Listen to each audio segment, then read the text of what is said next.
I saw a few opinion polls in the past few days that I'd like to share with you. Let me tell you the encouraging one first. It's from Nick Nanos, who's pretty sympathetic to Trudeau. I'm not saying he's inaccurate. I'm just saying he sort of leans that way.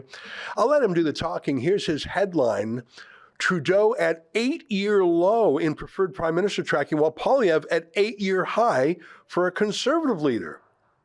Inflation pulling ahead of all other issues, says Nanos. Trudeau at 8-year low on preferred PM tracking, Poilievre at 8-year high for a Conservative Party leader in tracking. So Nanos does the poll on a really regular basis to get those, week by week movements or month by month. Here's a map, a province by province model of what Nanos's numbers would look like if it was an election today. So this fella say, okay, what would that look like in Alberta and BC, et cetera? It would be 212 seats for the Conservatives. Huge majority, just 67 for the Liberals and 33 for the NDP. And the model suggests 7 seats for the Greens, which makes me very sad for Victoria and Vancouver Island. Sort of terrifying, actually.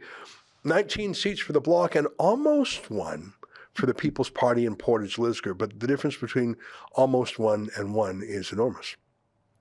Look at the map, though. I find BC to be the most shocking. I guess firing Jody Wilson-Raybould for being too honest and ethical wasn't appreciated by that province. It's pretty much Liberal-free. Really just Ottawa, Montreal, and Halifax are going Liberal, and looks like maybe about 10 or 15 seats total in the Greater Toronto area. Some Liberals in Winnipeg, but looks like pretty much a wipeout west of Hamilton. That's sort of amazing. Now, that's just a poll. It's just a moment in time, but all the polls we see are on the same trend, right?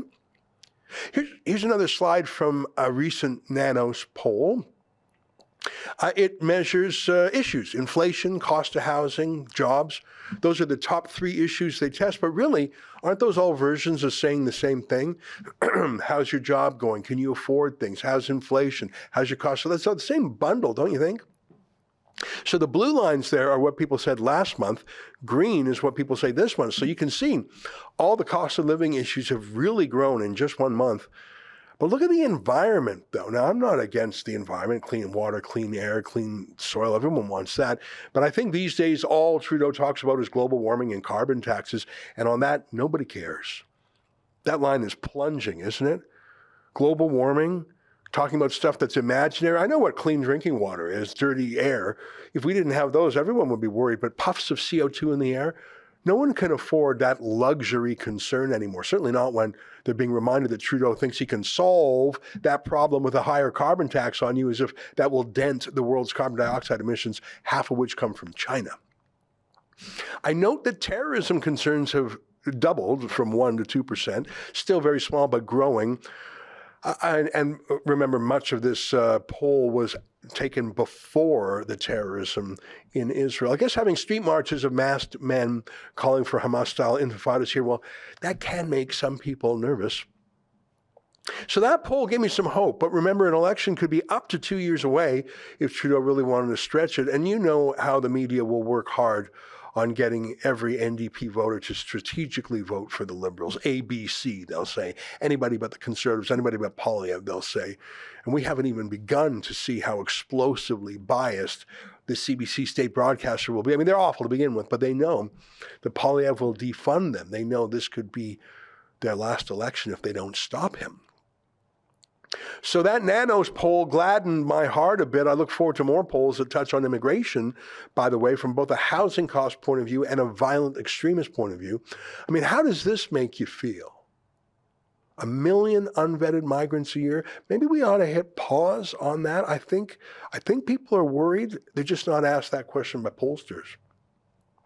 Hey, before I leave the subject, let me show you a slide from another Canadian pollster, David Coletto of Abacus, another pro-liberal firm. But look at this chart here.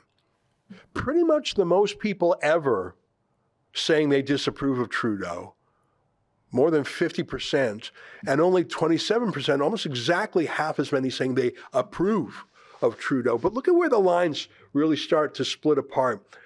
They were pretty much equal since during the last election. in the fall of 2021. But then the trucker convoy started, and Trudeau brought in martial law, deployed riot police, and seized bank accounts. And February 2022, that's when Trudeau's numbers really started to fall. I think the truckers forced some issues there. They deserve some credit.